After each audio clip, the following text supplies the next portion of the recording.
Hey, what is going on, people? This is the Tenchi. Today we are talking some Dragon Ball action. Okay, recently the Fakatsu no F Revival of Frieza Arc ended for Dragon Ball Super, and I just want to give this thing that I liked about it. One negative gripe I see people just commenting all over the net about was, oh, the animation was bad, yada yada this, yada yada that.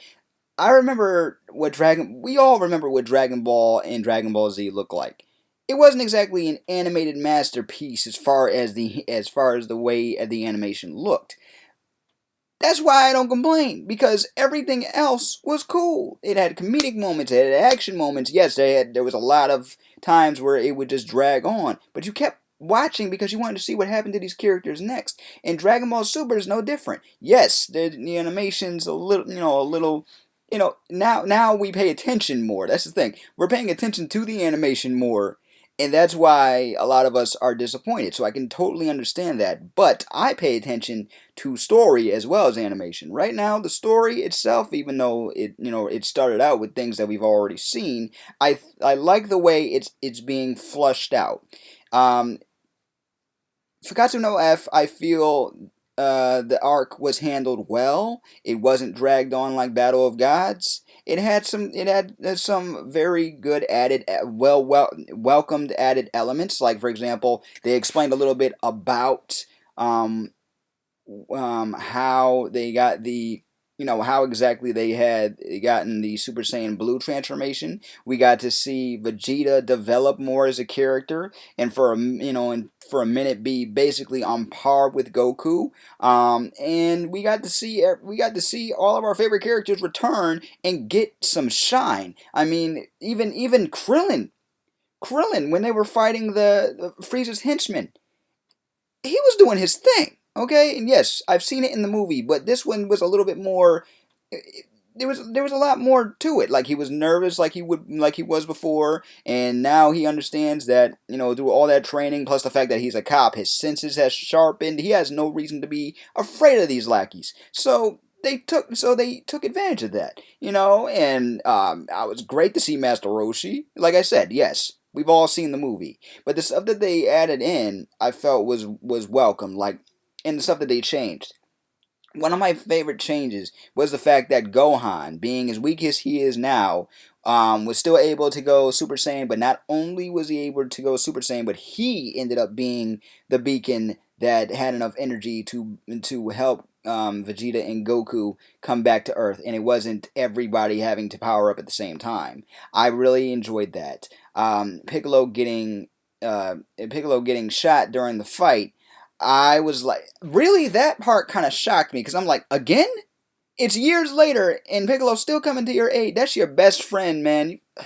Just see, that brought back a lot. That brought back some memories. I was not expecting that. I wish they would have changed it a little bit, but there's a reason for it. And honestly, I enjoyed the heck out of this. Now, as far as Frieza goes, the biggest change I think was really welcomed was explaining a little bit of how Frieza ended up getting this form and what he did to train. And they used the character who in the movie ended up dying within the first few minutes of Frieza's revival. Instead, ended up becoming Frieza's test dummy pincushion training partner, and he ended up getting cocky, and he ended up powering up, and he ended up taking on the Z fighters, and then later on getting his body switched with Captain Ginyu. Was not expecting Captain Ginyu to show up, but hey, those were just some welcome changes. I really think that the arc was handled well. I cannot wait for the Champa arc. I have been reading the manga, but I'm not going to go into detail with that. But let me know what you guys think of the arc. How was it handled to you? Have you seen it yet? Do you want to see more of this, or do you want to drop off? I've known some people that have dropped off for Dragon Ball Super because they feel like it's the same old stuff. But we're getting into the new arc, so if for those of you who have stopped watching Dragon Ball Super, you want to see something new, I suggest getting back on. Or if you like fan animation like myself, one of my favorite fan fiction animations right now is Dragonball Absalon. And I've talked about it a few times on my channel actually. And the creator of this animation, Malavelli, just put out a beta version of a fifth episode. As far as I can recall, I think they said they were going to do 12 episodes and then end it. Right now they're at episode 5. The beta version of that, about a 7-minute scene, is online right now, and honestly, I'm enjoying the heck out of it. I cannot wait till the full version comes out in April.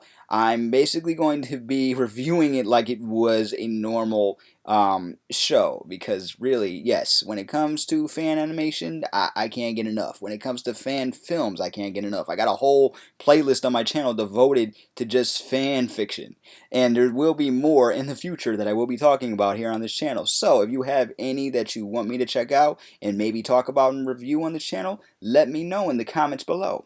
In the meantime, I will see you on the next video.